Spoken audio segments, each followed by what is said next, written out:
la Fujica ST605 de 1978. ¿Qué tal? Mi nombre es Jaime y acá les presento esta bella maquinita que ya también forma parte de la historia clásica en lo que a máquinas fotográficas se refiere, ¿no? La Fujica ST605N de 1978. Y bueno, acá esta máquina es una evolución a lo que es la máquina que le precedió, que es la ST605, básicamente en lo que al fotosensor se refiere, ¿no? Que esta máquina configura un fotosensor de silicón, ¿no? De celdas de silicón que, bueno, aparentemente tenían un más amplio margen de sensibilidad que el modelo anterior, ¿no? Según esto, según el fabricante. Y bueno, también, bueno, acá podemos ver que esta máquina es una máquina que configura opciones básicas, ¿no? Básicas para la época, pero son suficientes para poder usar la creatividad nuestra a la hora de tomar fotos, ¿no? Entonces acá le vamos a dar un paneo a esta máquina para que ustedes vean cómo es que está configurada, ¿no? Esta es una maquinita, no es ni muy grande ni es muy pequeña, ¿no? Tiene un peso intermedio, no es muy pesada, más o menos como 700 gramos aproximadamente. Y bueno, acá le vamos a dar un vistazo a esta máquina. Si es que tú la tienes, enhorabuena. Entonces, y si es que tú no sabes cómo funciona, y bueno, acá te voy a dar una descripción básica para que sepas cómo es que funciona esta máquina, que ya es una máquina clásica en las máquinas de rollo, de film, de película. Bueno, esta máquina es una máquina reflex de lentes intercambiables, ¿no? Acá le vamos a revisar la parte inferior de la máquina. Acá tenemos la rosca con la que nosotros instalamos la máquina en el trípode, ¿no? Acá nosotros podemos ver este botoncito con el que nosotros lo apretamos y destrabamos el rollo para poderlo regresar al cartucho. Después acá nosotros podemos observar en la parte frontal, nosotros podemos ver acá estos ojales que son para pasar la correa, ¿no? Para que nosotros lo podamos cargar. Acá nosotros vemos el self timer o temporizador, que aproximadamente es de 8 a 10 segundos, ¿no? Nosotros cargamos el disparo y apretamos. Y aproximadamente tenemos para configurarlo de 8 a 10 segundos antes del disparo. Entonces aquí nosotros podemos ver lo que es el botón de profundidad de campo, ¿no? Acá también nosotros obviamente vemos el modelo de la máquina, la Fujica ST605N, la marca de la máquina, Fujica. Acá nosotros podemos ver el modelo de lente que tiene, que es un lente que tiene la montura práctica. Esta es una montura de rosca, ¿no?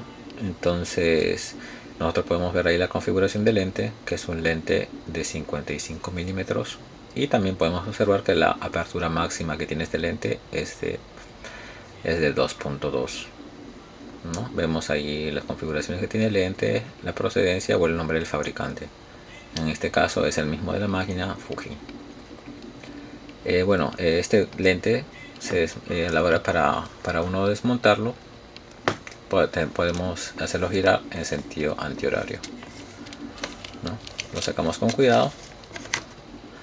Ahí vemos cómo es la configuración del lente, ¿no? Ahí está la rosca. Y también nosotros podemos ver acá lo que es la configuración interna de la máquina, ¿no? Vemos el espejo, vemos el spot Fresnel y ahí está todo lo que es lo que refleja la imagen en el visor. Acá la montura práctica de 42 milímetros, ¿no? Es una montura estándar que usan varias máquinas de esa época, ¿no? Y también, bueno, esto nos facilita el usar lentes de otras marcas que tengan esa misma montura. A la hora de regresar el lente tenemos que tomar nuestro tiempo para no averiar la rosca, ¿no? Tenemos que tener cuidado a la hora de regresar el lente a su sitio, con cuidado y paciencia para que el lente no se estropee, o mejor dicho, la montura. Listo. Entonces acá en este lado podemos ver lo que es también para conectar flashes independientes dependiendo de lo que queramos hacer, si lo queremos hacer en estudio u otra cosa, ¿no? Después acá en la parte posterior de la máquina nosotros podemos observar aquí el compartimento de las baterías, ¿no? Acá nosotros observamos el visor, que es un visor que ocupa el 92% del campo visual, ¿no? No es el 100% sino el 92%. Y en el caso de esta máquina, la ST605N ya configurada, en el visor nosotros podemos observar lo siguiente, ¿no? Acá les tengo un cuadrito. Entonces justamente esto es lo que nosotros observamos en el visor, ¿no? Acá en este lado podemos observar las velocidades, ¿no? Que va desde la voluntad, medio segundo, hasta un 700avo de segundo. Y acá vemos que con esta marquita vemos en la velocidad que nosotros estamos configurando, ¿no? Y de acuerdo a eso, acá tenemos el fotómetro, ¿no? O el fotosensor, que nos indica la apertura ideal de acuerdo a lo que nosotros configuramos, ¿no? Generalmente nosotros configuramos primero la velocidad y después vamos nosotros jugando con la apertura del diafragma, a ver cuál, dependiendo de lo que querramos nosotros lograr, qué combinación es la ideal para lograr el objetivo que nosotros perseguimos, ¿no? En el caso de estar creando imágenes. Bueno, aquí lo ideal es que la agujita que está en este lado del visor esté en el medio, ¿no? Entonces acá nosotros podemos ver más y menos. Entonces acá cuando la agujita está acá está sobreexpuesto, y cuando está abajo está subexpuesto, o sea que es una acá tenemos que es una iluminación, está sobre iluminado, y acá hay poca iluminación, ¿no? Va a salir oscuro, o acá muy claro o blanco, ¿no? Entonces nosotros tenemos que fijarnos en esto. Esto también hace que nosotros revisemos el estado de las baterías en nuestra máquina, ¿no? Entonces si nosotros apuntamos hacia un lado brilloso y se eleva hasta el más, está bien. Si nosotros a la hora de hacer eso, la aguja a la hora de apuntar hacia un lado brilloso y la aguja se queda abajo, entonces posiblemente estén mal instaladas o las baterías ya necesitan reemplazo.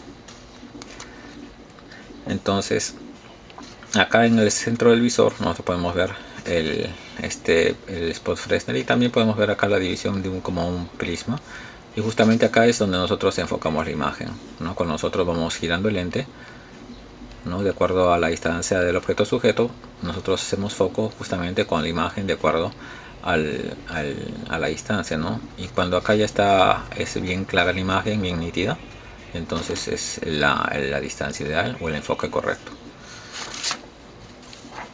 Y bueno, acá vamos a seguir viendo esta maquinita. Entonces en este lado de la máquina nosotros podemos ver lo que es el contador de frames, ¿no? Que automáticamente nosotros abrimos la puerta y regresa a cero. Acá vemos el cargador, ¿no? Lo que nosotros cargamos el rollo para el siguiente disparo. Acá vemos el gatillo, ¿no? Acá tenemos una rosquita interna que es para usar cables de control remoto. Después acá nosotros vemos este dial, que es el dial de las velocidades, ¿no? Y en donde nosotros configuramos el ISO del rollo con el que estamos trabajando o con el que hemos cargado la máquina. No hay que olvidarse de eso. Tenemos que configurar primero el ISO. Nosotros levantamos un poquito este disco, ¿no? Y dependiendo de lo que nosotros dependiendo de lo que del rollo que usemos, tenemos que señalarlo acá para no tener problemas con la exposición. Las velocidades se configuran con este puntito rojo. Entonces acá en estas velocidades nosotros podemos ver que esta máquina se sincroniza con el flash a un 60avo de segundo, ¿no? Entonces acá vemos que en las velocidades que viene desde voluntad, después empieza medio segundo, un cuarto segundo y así sucesivamente hasta llegar a un 700avo de segundo. Y como les expliqué hace un momento, la máquina se sincroniza a un 60avo de segundo. Después acá vemos el flash, que el flash se sincroniza directamente con la máquina, como ustedes pueden ver, ¿no? Acá tenemos nosotros este dial, que es también para rebobinar, ¿no? Y ahí nosotros tenemos aquí, déjenme ver, bueno, en este caso la flechita está en el dial, es el sentido, nos indica el sentido para regresar el rollo a la cartucho, ¿no? Entonces esta palanquita tenemos que tener cuidado, no es para tirar de ella, sino simplemente suavemente, si es que no tenemos el grip o la fuerza para levantar el dial. Y con este dial es que nosotros nos ayudamos para levantar la tapa posterior.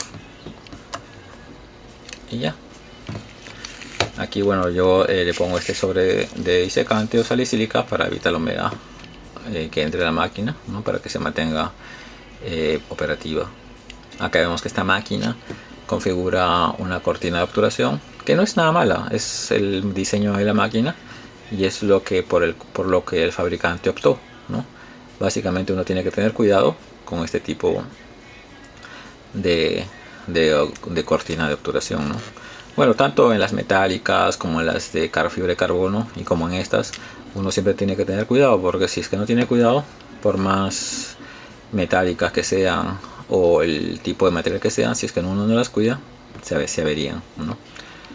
Bueno, para instalar el rollo ustedes pueden referirse a los videos relativos a instalar cómo se instala el rollo, que justamente esta máquina que tiene similitud con otras máquinas en las que ya he hecho la instalación del rollo en la máquina, ¿no?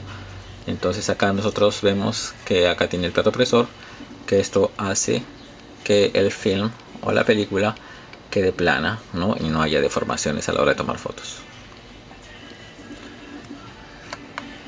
La cerramos y bueno, básicamente eso es lo que nosotros encontramos en esta bella maquinita de 1978, ¿no?